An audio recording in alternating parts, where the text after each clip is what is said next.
Welcome to the Dairy News and Views podcast, a production of the Iowa State University Extension and Outreach Dairy Team. Our podcast covers current educational, research, and industry tools available for your operation to manage healthy cows and calves while producing the highest quality dairy products.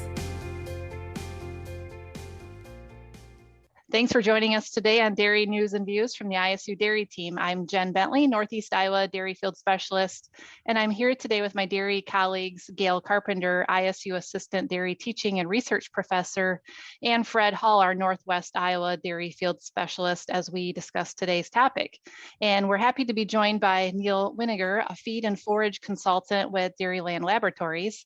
Neal recently presented on our Extension Dairy webinar to deliver information on the outlook of our forage quality based on some of the samples that they're receiving at the lab and how that compares to some of our historical data in Iowa here. So welcome to the podcast, everybody. Glad to be here. Likewise, thank you. Always good to be with this group, Jen. Yeah, so I think, Neal, we can kick it off by, we do have a dairy audience here listening on our podcast, and, most likely they know the value of the nutrients in corn silage, but in your webinar, you kind of shared that nice pie graph of those nutrients. Would you mind just kind of recapping that here? Yeah, I just shared a slide that Dr. Bill Weiss created years back that kind of shows the partitioning of energy from your typical corn silage. And just kind of wanted to make the point that starch is obviously a big contributor to the energy from corn silage at average of 42% of the energy coming from the starch contents. But then the second point is that the NDF, or the fiber portion of that corn silage, is the next really large contributor to that potential energy, being 31% of the energy contents from your average corn silage. And of course, a big piece of that energy from the NDF would be the potential for NDF digestibility. So yeah, that was the biggest take homes from that slide, and it's kind of a nice slide to show and share, I think. With that in mind, how do our 2021 corn silage samples look compared to previous years? Well, when we get samples from a very large geography. So in general, most of the nutrients line up pretty similar this year's crop versus the previous 3 years data. The one thing that there was a slight uptick in the NDF digestibility, which I just kind of touched on the importance of NDF digestibility. So the slight uptick, there was about almost a 1 point increase in NDFD on average on this year's crop so far versus the 3-year data. Otherwise, most of the other major nutrients, the total NDF, the starch contents were pretty similar this year versus previous years. But the big difference was just that slight uptick in the NDFDs, which is good. Neal, does that include the BMR corn silage, or were there differences in that? That was actually including all corn silage through the lab. I did separate. I had a slide that separated the BMR. So the BMR is actually comparing 2021 crop BMR versus the previous 3 years BMRs. They actually saw almost a 2 point increase in NDFD versus the 3-year historical data. Gail, given your nutrition background, how are you anticipating corn silage being fed out in terms of quality and digestibility? Especially, what are you seeing for the ISU dairy herd? Well, we've been slipping a bit in our pounds of milk here. This new crop of corn silage, new crop of corn, just doesn't really seem to be feeding quite as well for us. And I think a lot of people are seeing the same thing. Starch doesn't seem to be quite as digestible. So we've definitely been noticing a little bit of a slip out here, but our components are still staying high. It's just pounds of milk that's been dropping off for us. Yeah, I did end up just sharing a slide on some starch digestibility info as well, comparing September through November 2021 versus September, November through of 2020. So comparing last fall to this fall, and comparing the IVSD 7-hour digestibility values. And it is kind of hard to parse out completely, what samples are new crop versus old crop. But in looking at that time period, September through November, obviously we're getting a pretty good amount of new crop versus the stuff that is fermented. But the average 7-hour is down about 1.5 points on average, which doesn't sound like much, but when you look at the minimum, the mins and maxes, the minimum, the low end corn silages, there's more of them, which is what's bringing that average down. So my point being, on the low side, there is a number of those dry, unfermented, early fermenting corn silages that are a bigger problem, but I do think that there is something to the starch digestibility being a little more of a challenge this year. Yeah, we're compensating by feeding a little bit more corn than we were before we got into this year's crop. I also shared a slide on looking at corn silage processing scores over time. And I really like that slide too, because it shows the average processing score going back the last 12 years. And as the industry has improved processing corn silage, and we actually saw a little bit of a downtick this fall on corn silage processing scores a little bit. I mean, not horrible on average, but you can see a lot of the low end. There's a fair amount of some lower samples, I imagine, with some of the kernels that got really mature and things like that. So after the webinar, I got to thinking about that, downtick, and thinking about what the machines look like out in the fields. Some of them have getting some age on them. I mean, they're not old, but they're getting some age. Do you think that's just a sign of some issues with the capability of the machines at this point in their life? Oh, I don't know if I could speak to that. I'm not.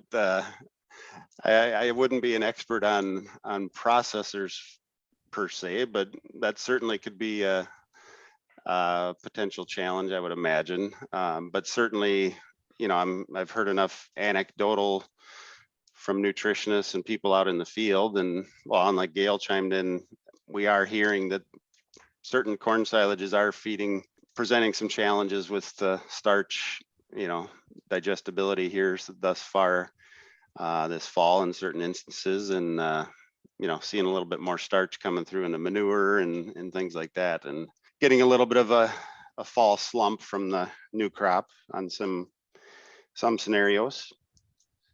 It's so important that these machines get proper maintenance and repair, and they're pricey.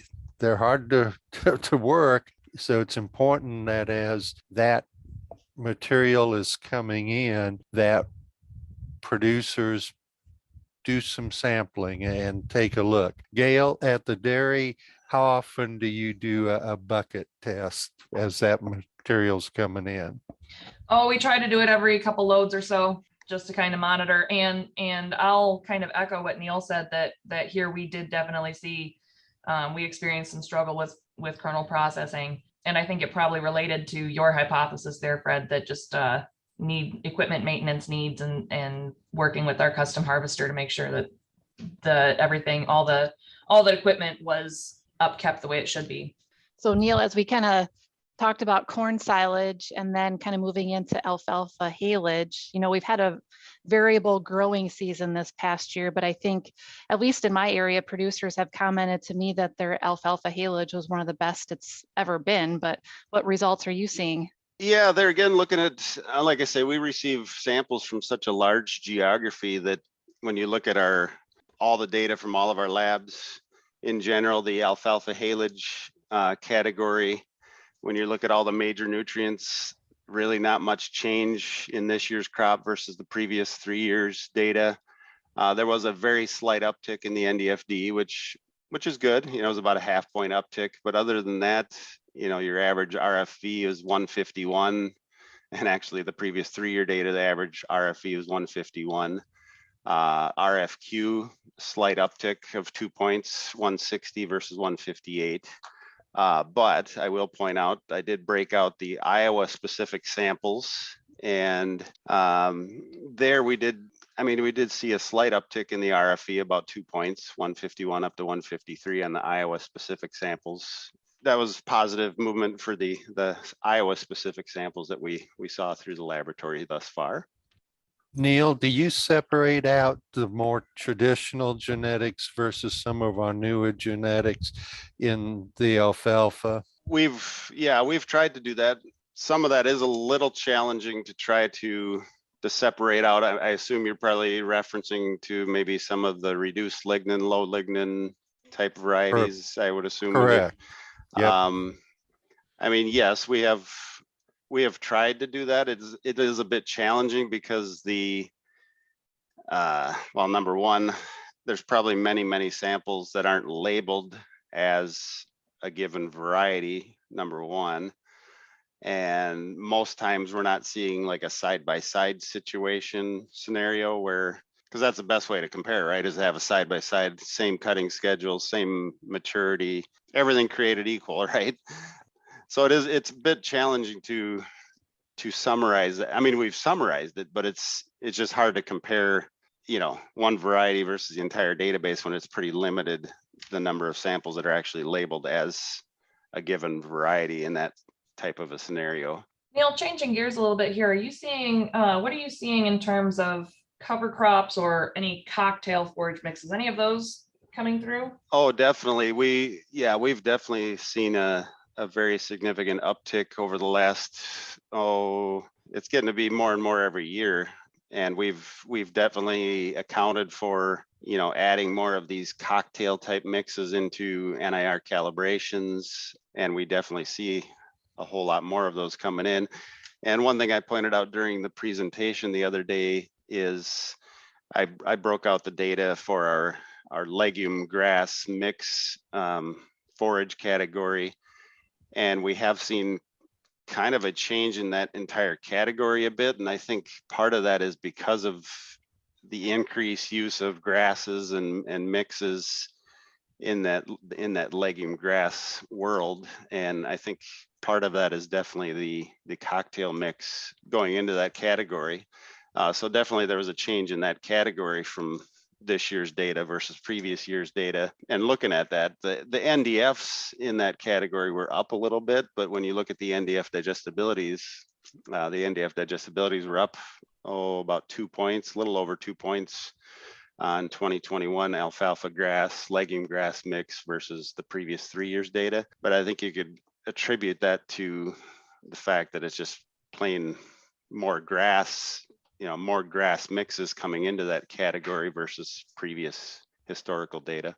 As we conclude our podcast here today, and you interpret these forage analysis summaries, what comments or recommendations do you have for our producers on feeding out 2021 forages?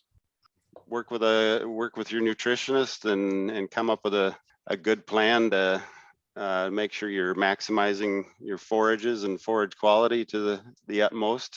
And obviously things like, we just brought up the cocktail mixes, but things like this, if there's opportunities to grow more on-farm forage and be able to feed a little bit more forage, if you have that inventory on hand, certainly those are some opportunities potentially on those diets. As we get some of these higher digestibilities, the opportunity to feed more forage can come to fruition. Yeah, and I'll just add to that and say, don't forget the basics. Don't forget, we need healthy rumens. We don't want cows to be sorting through and only picking out the goodies. We want to make sure that our particle size is appropriate, that we're mixing feed appropriately, that feed's getting delivered and is within reach of cows, making sure that they have access to feed, and just kind of promoting that rumen health, making sure that cows are able to maintain those butter fats. Of course, working with the nutritionists on the rations themselves, but making sure on the feed management side that we're really not forgetting some of those basics of feed management and pushing up feed and delivering feed.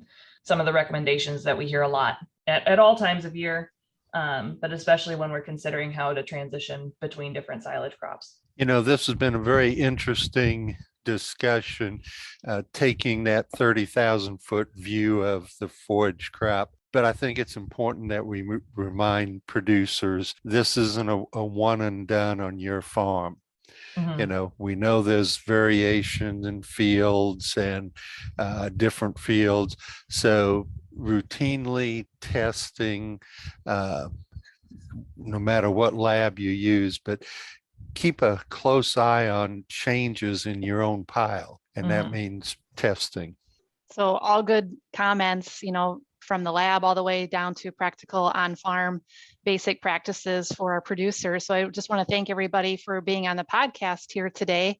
And I'll make sure to include Neal's webinar in the show notes if people want to go back and view that webinar and kind of look at the trends and the graphs and things that we were referring to today in more detail. So again, thanks for being on the podcast, and we look forward to visiting with you on the next Dairy News and Views from ISU. This institution is an equal opportunity provider. For the full non-discrimination statement or combination inquiries, go to www.extension.iastate.edu/diversity/ext.